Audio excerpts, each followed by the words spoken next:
Hello, vinyl community. Welcome back to Tony's LPSRUS. Glad you could stop by. This is a short video. Had an idea about this a few weeks ago, and I wanted to get this down.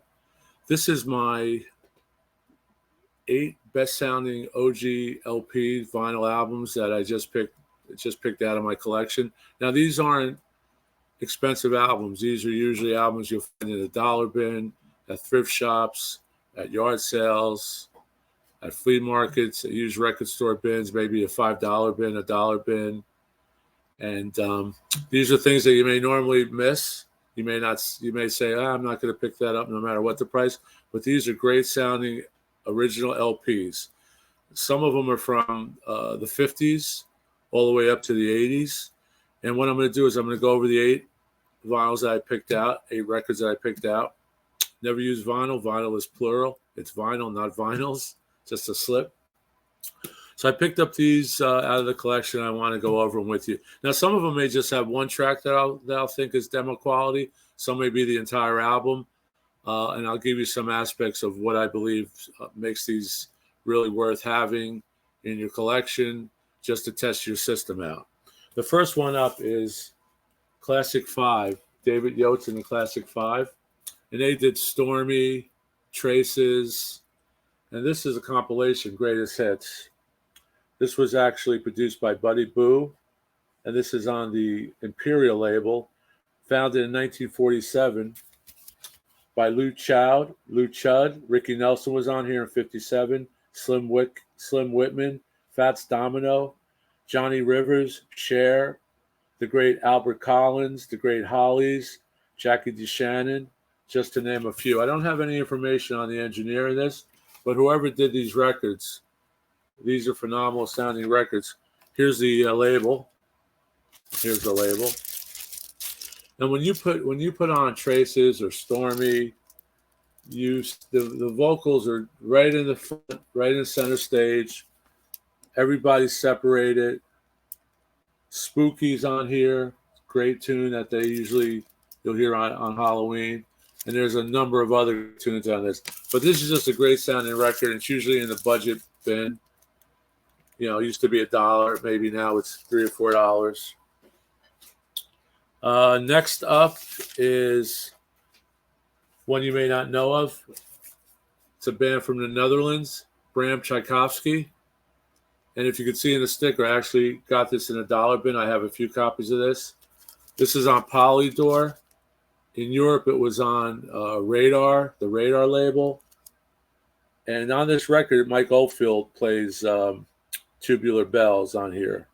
And this has Strange Man, and the name of the record is Strange Man, Change Man. And Nick Garvey was producer. Nick Garvey had a solo career. He was also in Dux Deluxe, which was like a blues, punk, and also in the Motors, or the Motorists in Europe. And here's the label. And the one side is actually, the pick for me is side 2. And side 2 has Girl of My Dreams, Lady from the USA, and I'm a Believer, the Neil Diamond song that was written for the Monkees. They do a great I'm a Believer. So that's worth having. Here's the inner sleeve. The inner sleeve is the same on both sides. And here's the record again, Bram Tchaikovsky on Polydor in America. Okay, next we have, let's see here, one that you probably will pass up, but sounds phenomenal. Bobby Goldsboro, Watching Scotty Grow. And this is on United Artists. This is an original pressing. Bobby Goldsboro had a bunch of hits, I believe, in the late 60s, 70s. This one went to number 1 on Billboard's Top Easy Listening. And it only clocks in about 2.5 minutes, but it's incredible sounding. I'm not sure of the rest of the LP. I usually play this. He also was famous for Honey. And you remember that song. This was recorded in Nashville in 69. It was released in 70. And here's that label. This is a really nice copy. This sounds phenomenal. If you ever see this, pick this one up. And here's the the back of the jacket. You can see I picked this up at a Goodwill for the astounding price of 47 cents. This was probably 10 years ago or so. And there's the spine, but sounds really good. Soundstage is tremendous, super clean. The instruments are separated, and Bobby Goldsberg sitting on his stool right there, right in front of you. Okay, next up we have Bread. And this is Baby I'ma Want You. I mentioned this in one of my previous videos as a top sounding original in my record, inexpensive. This has the satin, almost Polaroid stuck to the jacket. Here's the label on Electra, Bread. And this has a gatefold. And that's the inner lyrics.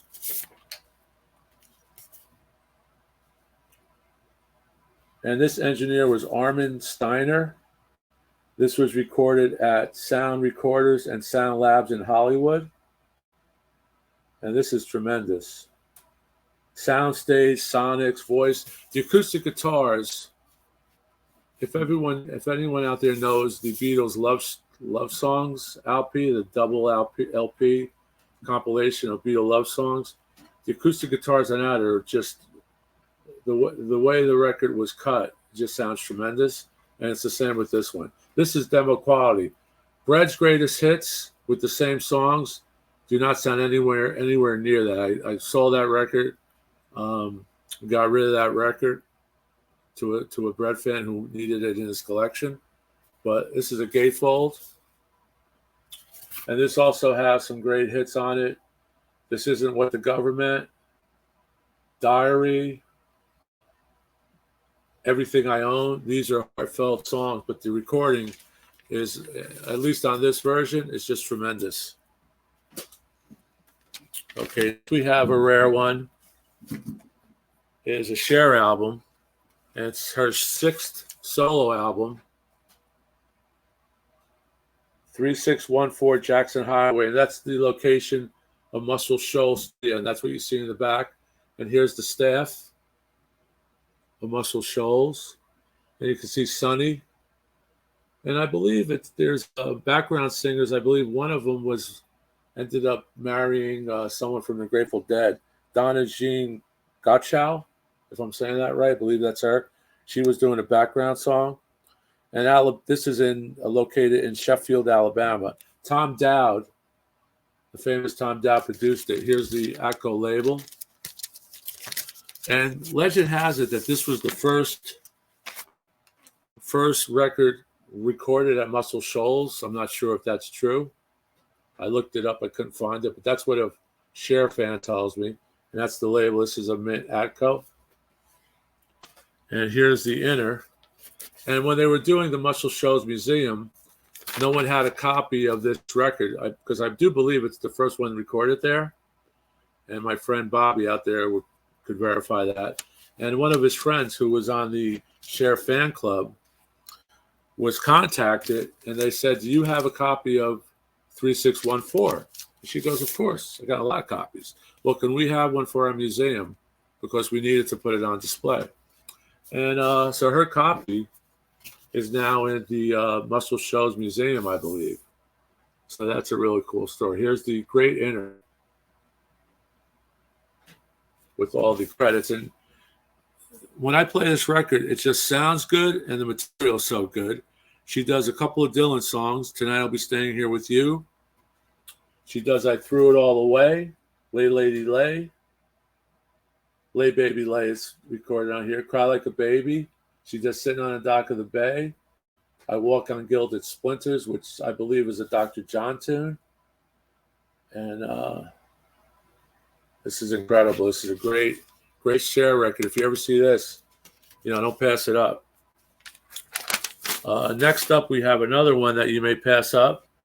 I didn't, luckily. It's Dion and the Belmonts live at Madison Square Garden, 1972, the reunion tour. I guess they had broken up a few years ago. 1972 was a long time ago. But perhaps they broke up in the mid-60s when Dion went solo. And this is actually recorded by the great Eddie Kramer, assisted by Lyle Lyle Fair and Jim Haza. And this was mixed at Electric Leyland Studio, so they didn't have to go too far. It was recorded on June 2nd, 1972. And here's the Green Warner. And this has all the pedigree. It has a Green Warner. As you know, Green Warner are sought after, especially the early pressings for Black Sabbath, Mamas and the Papas, Grateful Dead especially. And I'll show you, here's the, there you go. And original inner from that era, which is Warner inner giveaways. These, maybe I'll do a video on these. These are sample records that for $2 or $2.50 or $3, shipping included, you would get a 2 or 3 record sampler of all the Warner and Warner related companies LP records, which were really done. And here you can see the coupon that you would fill out. Here's the jacket. This is a nice gatefold. There's the back. On here they do The Wanderer, I Wonder Why, No One Knows, Teenager in Love, Run Around Sue. But it's so well done. Every vocal is separate. The harmonies are together. It's center stage. This is stereo. And it's just, it was a great pickup for me because I had no idea it was going to sound this good. Usually records live from this era are kind of weak. But whatever Kramer did in the truck there at Madison Square, this is it. That's the before, and that was during the tour. And next up, we have a one you might pass up, but audiophiles know about this one. Johnny Mathis, Open Fire, 2 guitars. It's incredible. This is 1959. And this went number 4 on Billboard, sold over 500,000 copies in a few years and went gold. And it's a 6-eye Columbia. This sounds phenomenal. You would think Johnny Mathis is in the room with you, as the cliche goes, but it's true in this case. And that's a mint, near mint 6-eye.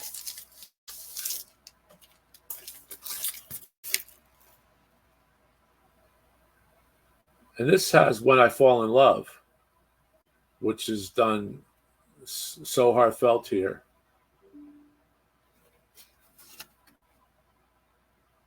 This needs to be pressed audiophile style. That's the label again, the jacket again. And here's the back. You can see that. If you want to freeze that to read it. This is Columbia. And here I have a stereo pressing. I prefer the mono. The stereo is fantastic. This is a 2-way. Johnny Mathis stereo. Same one. Same jacket. 2-eye.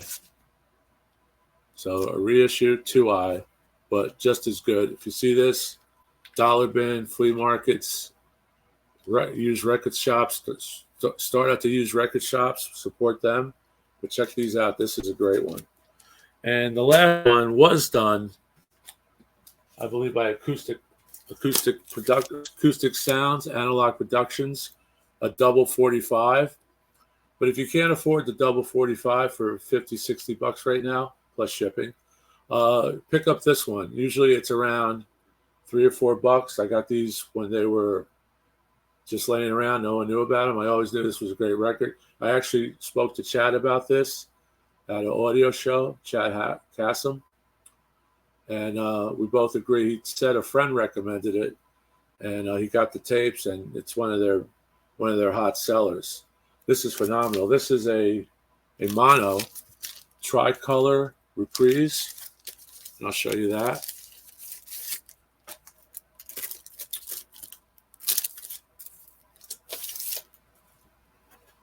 And this is Dean Martin is sitting on his stool in your living room.